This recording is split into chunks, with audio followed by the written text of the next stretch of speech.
Y'all, welcome back to Kentucky Fried Wargaming, where two guys who aren't qualified to talk about anything decide to talk about a game with hard math and chance. I'm Joe. And I'm John. And this week we're coming to you with a topic that has me fired up. Well, I guess not in like the angry toxic player way, but in like genuinely disappointed. We usually try to plan our topics ahead of time and kind of get them set up in a backlog. But there was something that happened in the community this week that we really kind of had to stop the presses and get an episode out for. For people out there who are in any Facebook group anywhere regarding Age of Sigmar, you're probably seeing posts all over about something called Curse City. And John, I think you're in a couple of buy and sell groups like I am. Are you also seeing Curse City posts pop up there? Yeah, and you're even seeing Curse City debacles posts being shown in like the 40K circles too. Like it's kind of all over as another period of moment that everyone's talking about. For those who don't know, Curse City came out and everybody knew it was going to be relatively popular. We all kind of assumed it's going to sell very well. We didn't expect for it to sell out immediately, like almost every release over the last like 2 or 3 years. And so, with a few exceptions. So that's kind of what we want to talk about today. Like, why was it popular? Why is it selling out? Why does this keep happening? And how is this going to affect the game? Because it has now become a pattern. It has now become a thing that this was a $200 board game with some models in it for one new faction and some order models. The marketing was pretty good for the game. It's got a pretty good premise. But not so much as to sell out of its entire stock in less than 10 minutes. Yeah, it's bonkers. But before we get into that, let's kind of warm ourselves up by talking about hobby progress in games played. John, did you do any hobby this week? Hobbying? I took out all the Skaven I have to fix. You got to rebase them, right? Yeah, I have to rebase them for AOS because they're old fantasy Isle of Blood Skaven. But yeah, I started working on that. Okay. Vince Ventrella has a great video on basic Skaven if you're into it. I'll have to give a look. And then other than that, I played some games with Seth, who was on for the Drukhari episode. He's our editor. We're testing out some of the more spicier bits of Drukhari, so I built some extra spicy list to test in Tabletop Simulator with him, and so he can like build lists better. And we're socially distanced still, with him living in another state. So we've just been, playing on there, and I'll tell you what, Ravenwing versus Dark Eldar is like watching two biker gangs fist fight on a highway. Yeah, I saw the setup for that, and then it was like 2 a.m. and I had to go to bed. How far did y'all get? We got to the end of turn 1, and on both sides, and a lot of stuff is off the table. Dark Angels have a really good punch, like shooting punch, with Ravenwing, and it kind of tore a lot of the Dark Angels, like the Dark Eldar stuff, apart. But the Dark Eldar are now about to just come and live inside of me with all of their really great melee characters, and I'm not sure I'm ready. Yeah, I have a feeling an angry gladiator lady is going to carve out a new home in your lower intestine. It's going to be bad.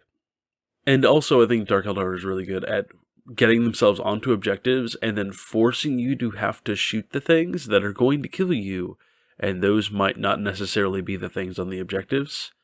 And so then you have to defend, like you are now going to be playing on the back foot as they're front-loading most of their victories in the game.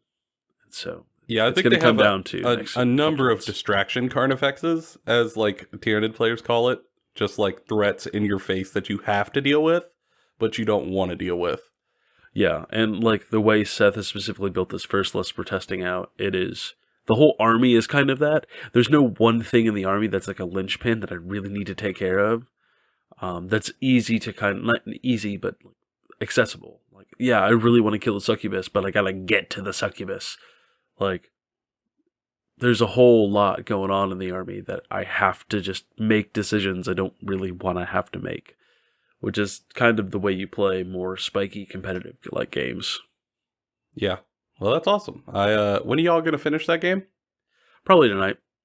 Okay. Probably tonight after recording. Well, we will bring an update to that one once y'all finish it. For me, I haven't played anything since our last tabletop simulator games, but I did have quite a bit of hobby progress. So for those of you who've been following for a little while, I've been doing some work on the Custodes. I'm making some Shadowkeeper Custodes, and this week I finally posted the progress onto Instagram. I was a little nervous at first because, as often happens, I painted up the Custodes and I looked at it and went, "Oh dear God, you're so bright. How are you so bright?" And as I call them, they looked like Fisher-Price toys, like baby's first genetic killing machine. You don't see that one next to the Tonka trucks too often. But like it was all primary colors and no shading, and it just it didn't look right. My brain was screaming that they sucked and I should start over. But as we mentioned in sort of the newbie tips episode, it's not often good to listen to that voice in your brain. So I sort of pushed on and I weathered them with this super cool enamel weathering material from MIG. And sprayed that stuff on there, and it darkened them down so well. I mean, they went from like Fisher-Price toys to actual murder machines in a span of about 20 minutes of airbrushing. And pretty happy with how they look. I might come back in and pull the weathering off of the like power spear tips just to like punch up the contrast there. But otherwise, I'm pretty happy with how they look. And also, John has talked me into trying, not necessarily starting, but trying a force that I have been interested in for a long time, but haven't wanted to pull the trigger on. From the time I got into 40k, I've always been sort of interested in the Orcs, because they're just such goofy fun. Get the boys you get. They're so dumb, and they're just here to have a good time, and I relate to that deeply. I have no idea what's going on. I just want to have a laugh. However, the thing that has largely kept me from the army is, one, you have to paint a bajillion models with all sorts of little bits on them, and that's going to take forever. Two, the kits are old as sin. I mean, ancient. Crumpin'. Like, that Orc Boy kit is, what, from the mid-90s? I think it's a little bit newer than that, but not by much. Like, it's definitely 20-something years old, or close to it. Like, don't get me wrong, it's endearing that they're all, like, walking around twerking across the board. I get it, it's cool. But it's not for me. However, I got a little more interested when they showed the new Squig Herders, or Squig Snaggas. They're sort of like Savage Orcs. And I looked at them and went, "Oh, those guys look cool. They look really cool with, like, Savage Orc boys sort of running beside them." And, well, I have a 3D printer now. And John mentioned, like, there's probably a print out there somewhere that you could try to print a unit of boys and see how they work. So that's what I did after I worked on the Custodes. Started running the 3D printer and supporting some of these files that I found online. Printed them out, processed them, cured them, primed them, and I had one misprint. So I have 9 boys that I've been painting up, trying out a paint scheme to try to make them a little more efficient. Hot Orc Summer. Hot Orc Summer. There is a video on the TikTok if you want to see it. But I think they're coming along nicely. I'm trying to find a way to make it as efficient as possible, because as I've talked about here before, I hate painting a giant horde of dudes, which is criminally misaligned with my love of horde armies. Yeah, like, let's list off Joe's armies. Goblins, now orcs. You've got some card. Tyranids. Would you like me to keep wounding you? You want to start Grave Lords with all the skeletons? I know, John. Shut up. Oh no! Look at the consequences of mine own actions. Well. If it isn't my consequences. Yeah, so in order to try to cut down on that, I thought, like, okay, let's try to, like, truly make this as efficient of a paint scheme as possible. And, like, for Savage Orcs, they're mostly naked. I mean, they really just have, like, a loincloth and that's it. Which means 90% of the orc is going to be done in flesh tones. So, I'm trying out a scheme where I do a vast majority of the work with an airbrush to try to speed it up as much as humanly possible. Starting from like a bluish green tone that's kind of darker all over, and then bringing it with sort of a zenithal scheme of a slightly lighter green, and then an even higher, lighter zenithal with almost a white, and then pick out some contrast colors with a little bit of flesh tone to sort of break up the monotony of the green, and then hit them with a wash. And test models so far look decent, I think. I haven't shared it to Instagram, but I've showed them to John. I think it might need a little bit of tweaking, but I might be onto something. Yeah, I think you might be onto something. They're very interesting. They've got like a yellowish tinge to them, which is nice. Yeah, they were looking a little too green, but the wash kind of brings it down a little bit and blends it all together, which is nice. I still don't know if I could paint 90 of them, but the new Orc Boy book the new Orc Boy book, that was a Freudian slip that's a little accurate. The new Orc book might not require a 90 boy minimum in every army. So maybe it won't be so bad. Yeah. And like, if you look at the trailer for the new Savage Orcs, it looks like in the background, there's lots of bigger orcs. Mm-hmm. So there's always a possibility there could just be bigger orcs, like an elite orc thing. Something bigger than knobs, or like an alternative to knobs that you can run as troops. Who knows? I hope it's interesting, because I think orcs deserve to have a better way of playing than just, you have two options. You bring a lot of orcs, or you bring a lot of grots. But either way, you're bringing 90 plus models to start the game with. Yeah, that's brutal. So we'll see how it turns out. I haven't committed to it yet, but John poked me enough that, like, I'm willing to give it a go. And with the advent of 3D printing, like, it's not so expensive for me to just, like, print out 10 of these guys and, you know, throw some paint on them and see how they look. Once I get all of them sort of washed up, I will post it to Instagram to get some people's opinions. And, you know, if people are into it, I might push on and try to paint more of them. Or maybe John mentioned the idea of having like a paint party where like him and Corwin come over and like the boys paint a bunch of orc boys. Which order pizza. We'll just open up a bottle of wine and a 6-pack, and we'll sit there and we'll paint orc boys while watching a bunch of kaiju movies, or like, oh Lord, yes, all of the Lord of the Rings movies back to back. Who knows? Like, we could have a time about it. Some sort of weekend, I tell you. It sounds great. We'll end up crying together on a couch by the end of it. Like we'll only have painted 30 out of the 90 boys, but we also drank 2 bottles of wine and 2 6-packs and ate like 4 pizzas. And we're just crying while in the background we somehow switched it over to the Titanic. And we're just like, you could have fit on the door. Like, you should have tied your life jacket under the door to increase its buoyancy. You could have increased that specific gravity and stayed above the water. Why? Why didn't you think of that? Why, public school system? Why have you failed us?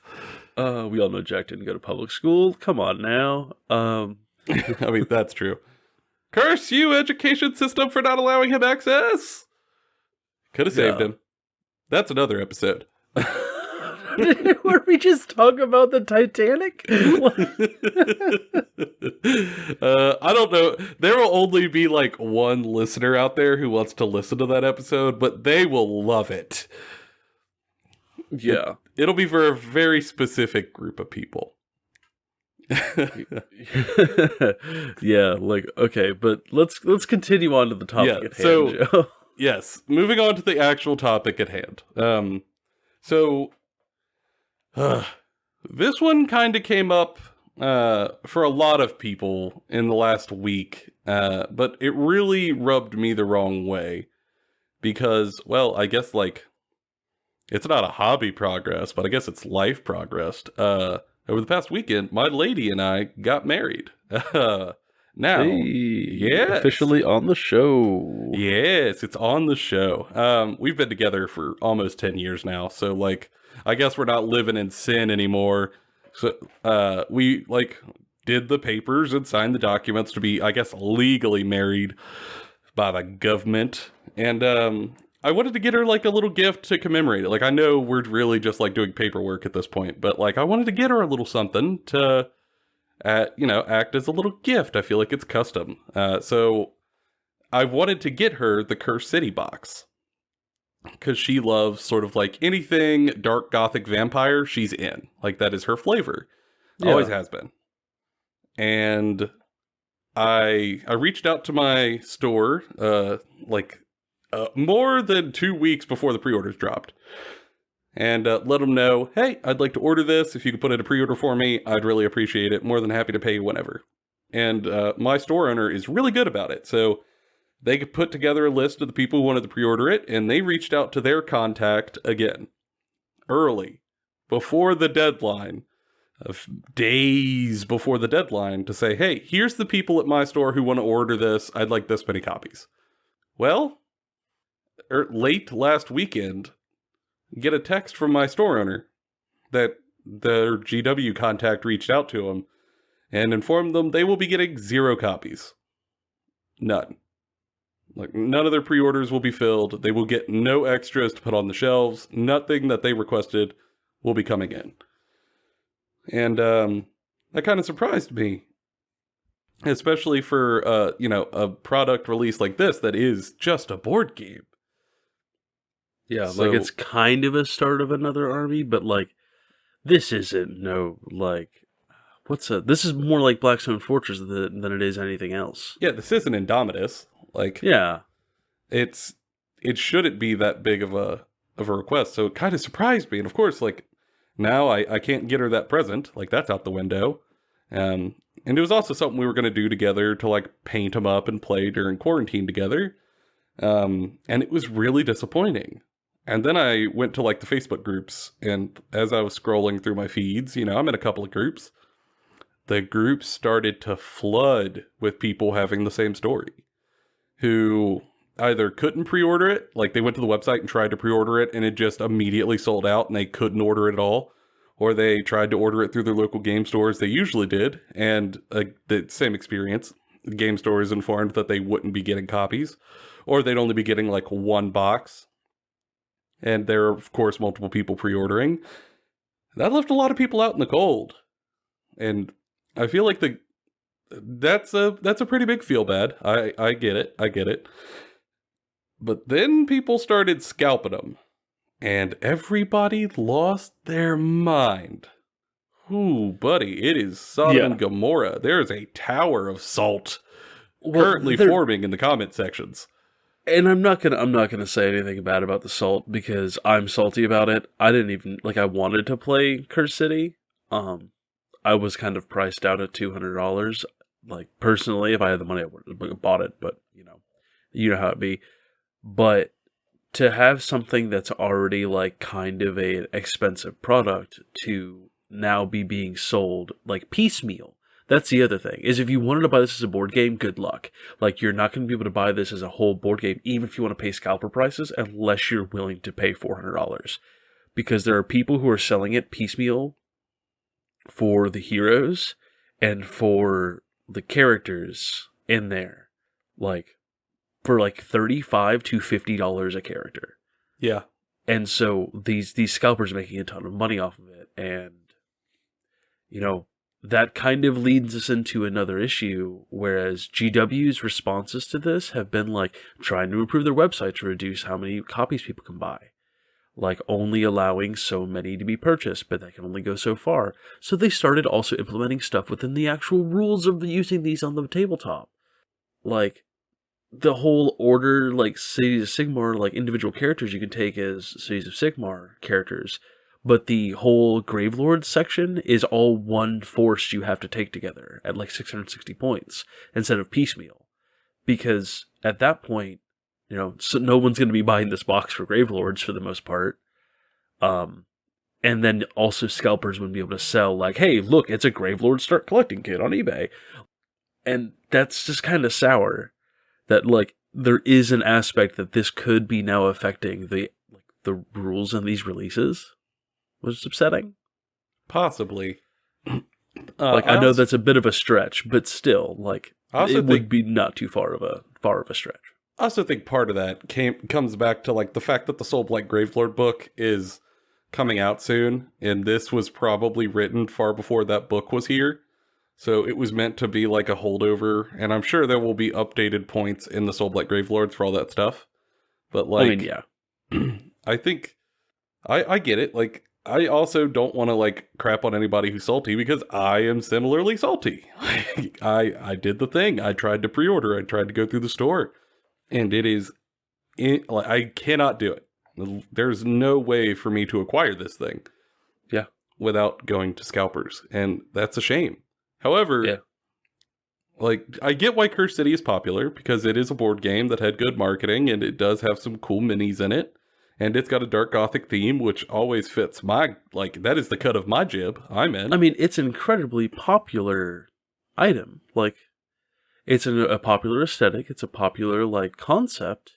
And I think there's lots of people interested. And people are still going to buy it as they continuously keep releasing more because it's not a limited release.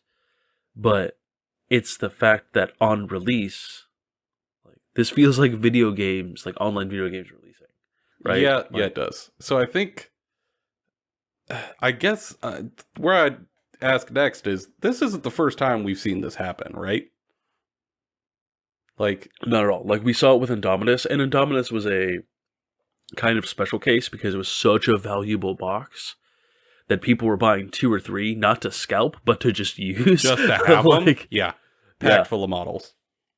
And so, like, that was great. And, like, you saw it in the release of 8th edition, where, like, the Death Guard and like first Primaris box, people were buying those up like hotcakes to use them and then selling the extra characters they had. Like, that wasn't that big of a deal then. Mm-hmm. And like Dark Vengeance, you saw a little bit of that, the old 6th, 7th edition starter box. But it wasn't until like Sisters of Battle did it really become indicative of like a big issue. Oh yeah, man.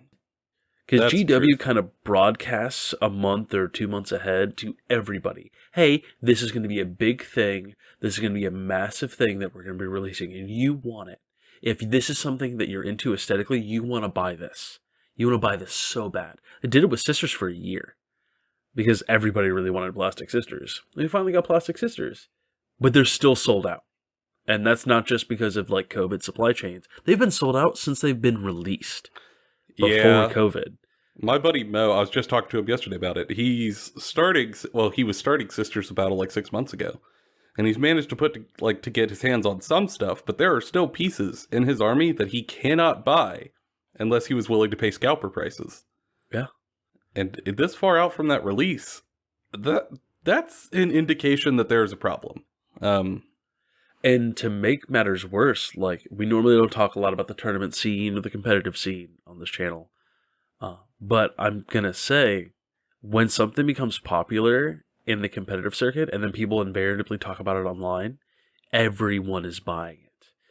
Like, everyone buys all of it.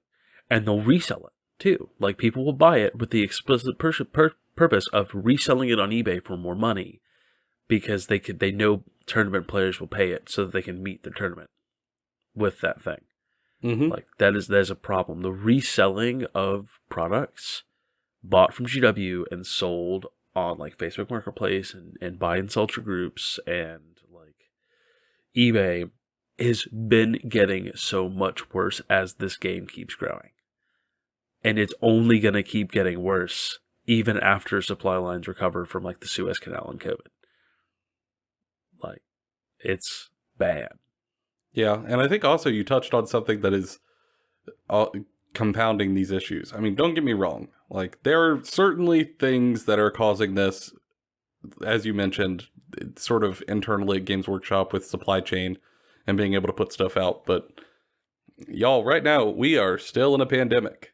And Yeah. while these problems existed prior to COVID, COVID's existing only makes it worse. Much worse. It causes these already constricting variables to be exponentially more impactful.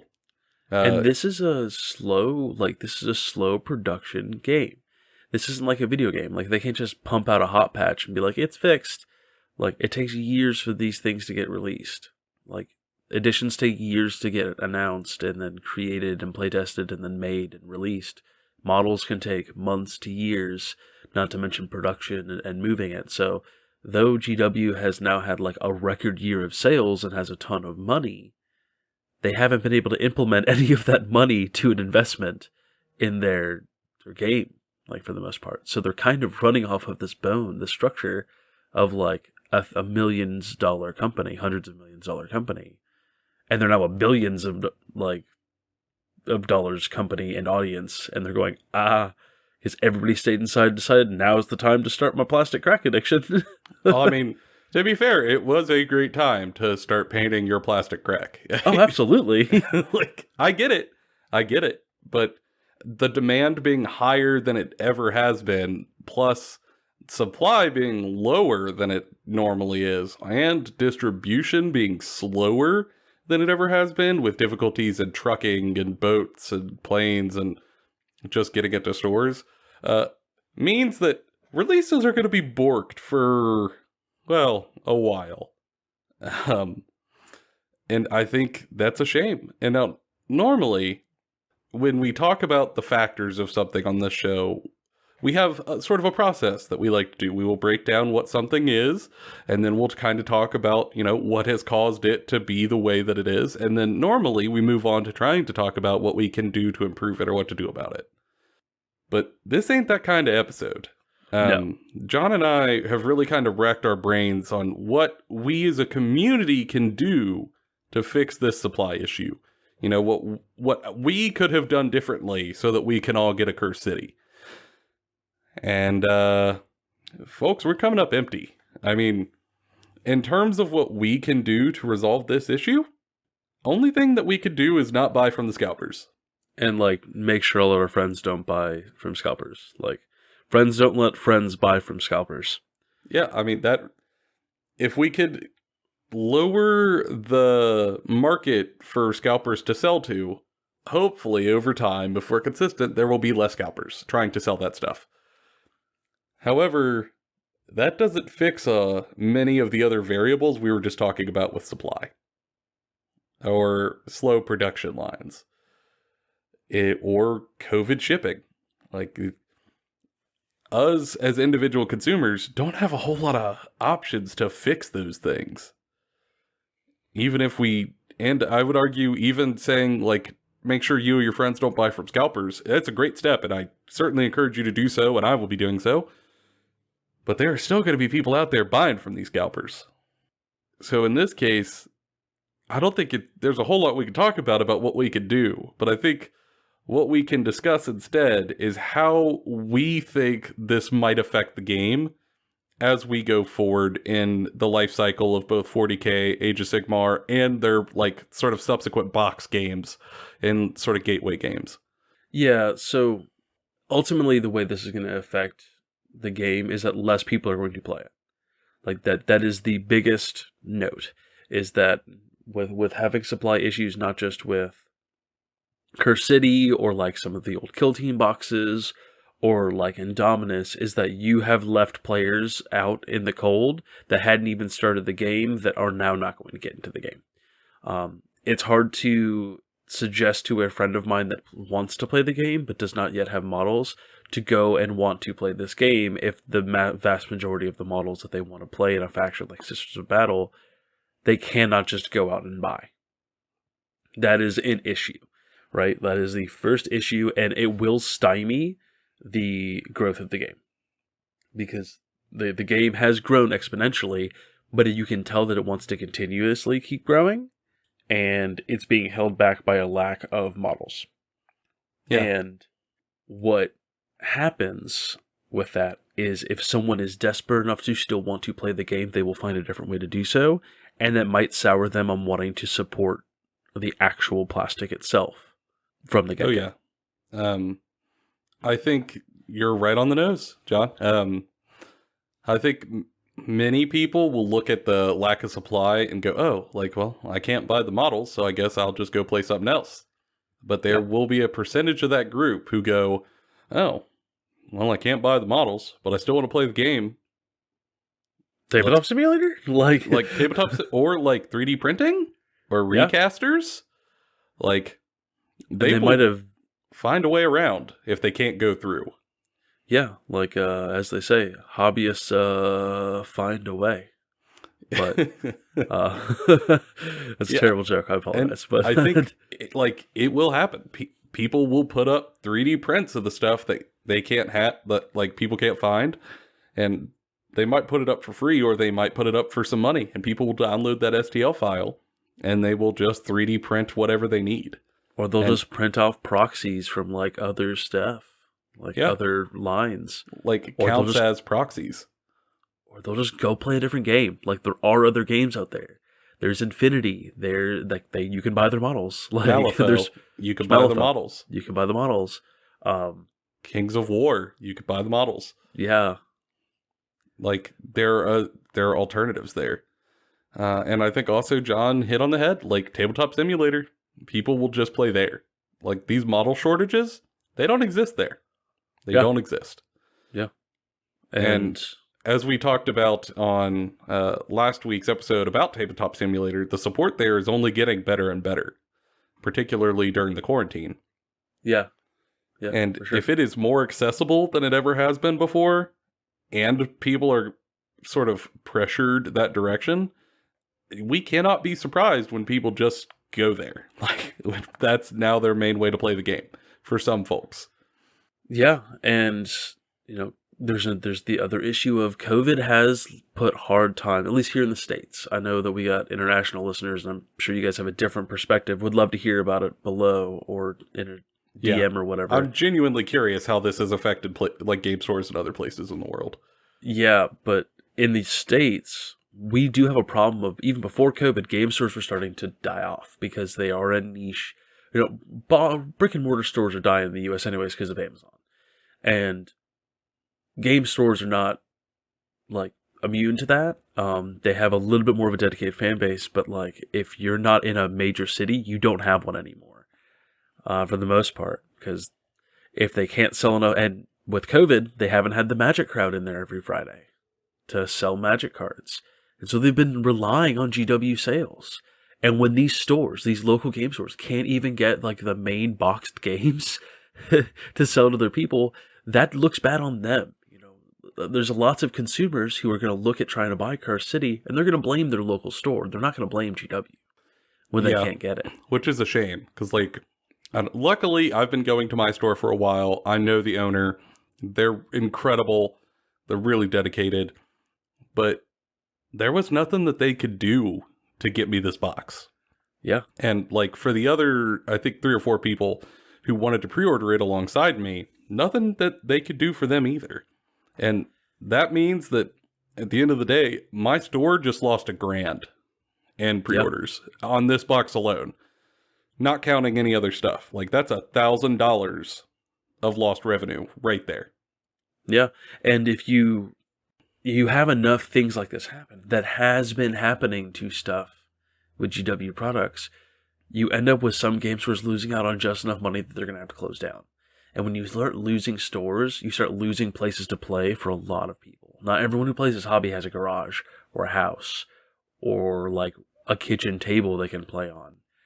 Some people have to be able to go to a store to play a game. Maybe they don't want to build terrain, or they don't have the capability of building terrain, and they want to play on nicer terrain. That's why they go to their game store. Well, if those game stores aren't around anymore, they're going to be less likely to keep investing in the hobby.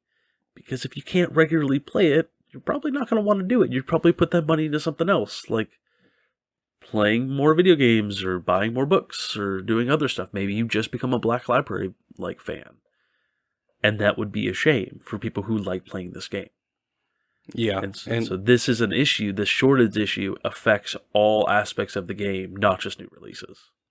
yeah, totally agreed. And I hope our predictions are wrong. Like, in this instance, I really hope that we are incorrect. I do not want to see more people turn away from Games Workshop and go to 3D printing or Tabletop Simulator, and I especially don't want to see, friendly local gaming stores getting their profit margins hit because people just can't buy boxes from them in the way they want to. That would be awful. In the efforts of fairness and also to bring kind of a positive spin on things, this also could wake up GW. It could like they've already started investing in more facilities. As you can see, they've posted a bunch of like job openings on their website in the last couple of weeks. They are clearly wanting to invest in their own company and their own infrastructure and their supply lines more. This might, these series of events over the last, of course, year, all of their big releases kind of been trapped in the you can't fully release. That has made them go, well, maybe we should be investing more money. Maybe we should invest more money in this than maybe having every 2 weeks we release a new thing. I mean, it would be nice if I could give them money to buy a box. That would be very cool. I'd love to be able to buy something from GW before I get excited about wanting to buy the next thing. Like, I really want Be'lakor, right? I'm desperate for that Be'lakor model. I thirst for the Be'lakor. Give me the Devil Daddy, but I can't be sure that I'm going to get it. Even if I have the cash in hand on pre-order day, and I hit that pre-order button the minute it comes up, schedule it like I'm trying to buy a video card or a video game console or hit a Black Friday sale. There's still every possibility I'm just not going to get it, and then I'm going to have to wait months for it to be in stock. God, to be able to. It's so frustrating. And not to mention that, like, if I was a tournament player and for some reason Be'lakor becomes like Apex Predator Daddy Devil Man, like, I am now limited in what I can bring to the tournament if I'm a Chaos tournament player. And that might be the new strategy, and I might now just be less interested in going to tournaments because I can't bring my boy. The big boy. The biggest boy. Yeah, so, like, it's a big problem. And I hope GW does something about it, because there is, like, we can't do anything as consumers. GW can do some things as the owning company. Yep, and they are getting bigger very quickly, so there's some growing pains. Yeah. But I hope they get it figured out, because I would love to come back like a year from now and put up an episode entitled "How GW Fixed the Supply Problem." Like, I would love to record that episode. Yeah, I'd love to be able to be recording episodes in 3 years where we're talking about how great GW has been and how, like, the pandemic was kind of a turning point for them, and, like, we've got GW, like, we've got Games Workshop TV shows, like, we've got an AOS new video game, we've got a 40K, TV show, we've got books and box games and more video games for both of them, like GW's talking about wanting to do. I hope all of that comes true and that it's actually all really good, because I love the universes they've built over the course of decades. Yeah, I'd love to be able to come back and explain how John got a Games Workshop tramp stamp, and that we are now Games Workshop shills professionally. No. I'm not going to get a tramp stamp. I'll be a shill, but I won't get a tramp stamp. That's where we draw the line, John. That's where we draw it. Might get a Chaos Star. Good to know. Get, like, one of those, that super popular tattoo from, like, the early 2000s where everyone got, like, the sun around their belly button, but instead do a Chaos Star. Yes! Oh, I hate it and I love it at the same time. Oh, no, I hate it. It'd be great, though. But for folks out there, question time. I'm actually curious. What do you think about these predictions? Or do you have others? Or even better, did you manage to get a hold of a Curse City? And if so, how'd you do it? Please tell me. I have a kidney to sell for one. Let me know. We always read the comments and reply to all of them. And I would love to hear on this topic in particular what you guys are thinking or how you managed to get yours. Feel free to throw them in the comments. Reach out to us on Twitter or Instagram. We love hearing from y'all. Yeah. Come bully us on Twitter or comment on our stuff on YouTube about how Joe has a weird demeanor to him. I don't know. First off, I know this. Rude. I've been led to believe that the internet is a much meaner place than it's been to us. So I don't know. Well, because we're gay hot, John. Obviously. Yeah, I guess. That joke is a whole other episode topic. Yeah, it's an entire episode topic. Our analytics is wild, y'all. God. For now, that's been all of our opinions. Bonafide Kentucky Fried. We'll see y'all next time.